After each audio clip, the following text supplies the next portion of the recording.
There are three aspects to the Josh Abbott band I think that people really need to experience. Of course, there's the albums, and of course, there is the live show. If you haven't seen it at least once, then you got to get out and absolutely appreciate the way that an audience reacts to the way that y'all play.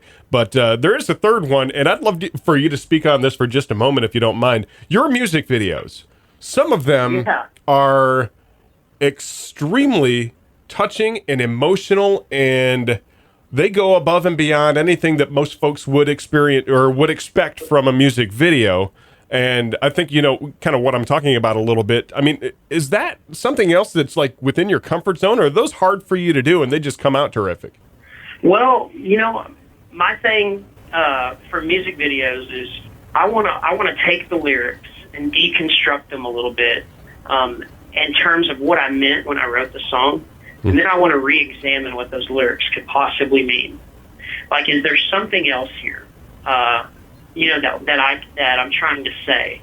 And so, you know, when we did the "Oh Tonight" video, obviously that song in general is about, you know, a guy and a girl or two people, whatever you want to say, kind of putting their inhibitions or whatever's keeping them from making the move to like do something together, to like put aside their pride and actually be like, okay, I like you. Let's just quit with these flirty games and I calling and then not calling for 3 days and that whole thing.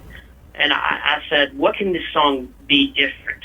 And so we decided to make it about two people kind of, you know, well, I don't want to ruin the video, but go watch "Oh Tonight." You know, it's basically, it's a song that definitely has a twist on it. Right. And then so when we did "Touch," it was the same thing. Like "Touch," this song about loving someone, and very sexual, sensual song about just kind of being in that moment and just really just, I could lay here, you could do this forever, be happy. If it was literally physically possible, we would do this forever.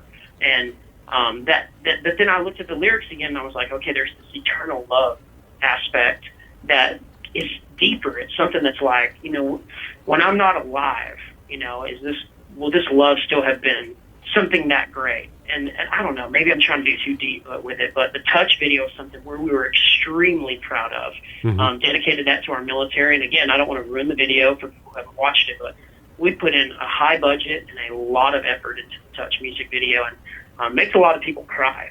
And then, of course, "She'll Be Free." Right. "She'll Be Free" music video that we did last year, I guess. I mean, talk about just one of the... to me, and I hate saying this because people are like, oh, is that arrogant? I'm really not. I'm really looking at this from trying to be as non-biased as possible. I think it was the best country music video last year in all of country music. And to be honest, I can't remember many music videos that I thought were better. And I take pride in that. I'm not saying that it was the best country music song ever. I'm just saying that the video that we did for that song is something I consider to be our greatest accomplishment. And because we weren't on a record label with it at the time, and, you know, we weren't able to, like, push that song nationally, it didn't go, like, top 20 Billboard or anything like that, it didn't get the recognition that it really deserved. And that's a shame. But, you know, we made that song, "She Will Be Free." You know, originally I wrote that song about meeting a girl in college. It's a true, you know, kind of these feelings of meeting a girl over the summer while you're young, and, you know, all the aspects that she kind of brought into your life. You know, then you look at that chorus of "She Will Be Free." What does that mean? So I decided to look at some social issues that we have as a country.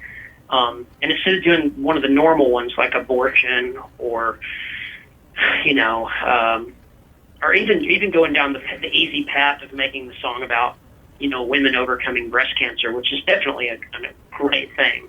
I just wanted to do something that was different. So we decided to focus the music video on human trafficking, sex trafficking, because Americans, I don't know why, but we almost turn a blind eye to it. It happens.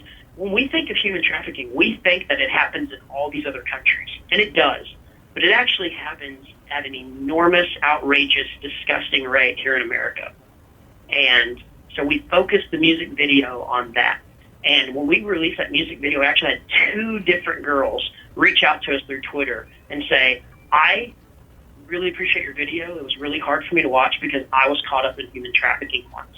And watching it was hard for me, but I appreciate you so much for putting that out there for people. Man, that just makes it worth it right there, you know, to have someone that actually went through that experience of, like, you know, being forced to have sex for money, and then be like, you know, that they got out of it and now they, like, are living hopefully healthier lives.